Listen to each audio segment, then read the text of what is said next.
Today we're listening to Tago Mago by the band Can, possibly the greatest krautrock record ever made, released in 1971. Krautrock is German experimental rock from the 60s and 70s era for the most part, and these guys were certainly experimental. I brought this record in because it is kind of considered one of their masterpiece records. It's pretty mind-blowing, some of the sound design and the soundscapes that they were able to achieve. This stuff sounds like it could have been put out today. So they're doing things in 1971 that I hear contemporary bands like the Flaming Lips doing today, or Beck, or gosh, the band Spoon, who actually took their name from a Can song named Spoon. I play drums, and this album is full of some of Can's greatest funk beats and things like that. So much so that a number of their records have been sampled by a lot of different artists. This particular record has been sampled by Busta Rhymes, Tribe Called Quest, LL Cool J, and I'm sure a handful of other people. That's just a short list. Up till 1971, or through 1971, they were recording on just 2 tracks. So there's no going back in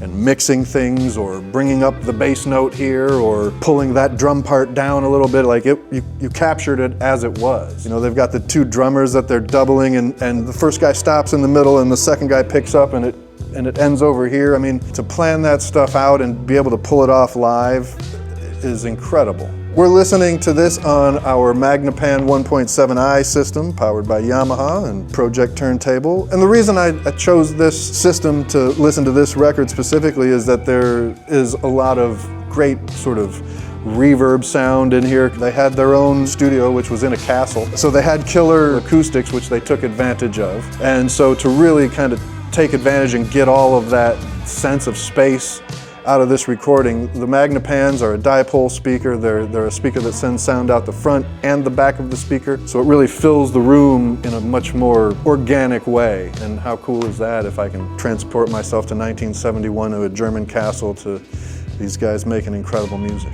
The way I came to learn about these guys was through musician friends back when I was playing in bands in the 90s, and another drummer turned me on to Can. They're incredibly influential. I mean, so much so that there's a track on this album that the Flaming Lips admitted in an interview that they literally just stole the bass line and made their own song, a song called Take Me to Mars, and it is absolutely, you can listen to this record, you can find the song that they took their influence from. How would I describe the sound of this particular Can record? Man, it covers so much ground. It's definitely rock. There's some funk in there for sure. Obviously experimental sounds and soundscapes and textures and things like that.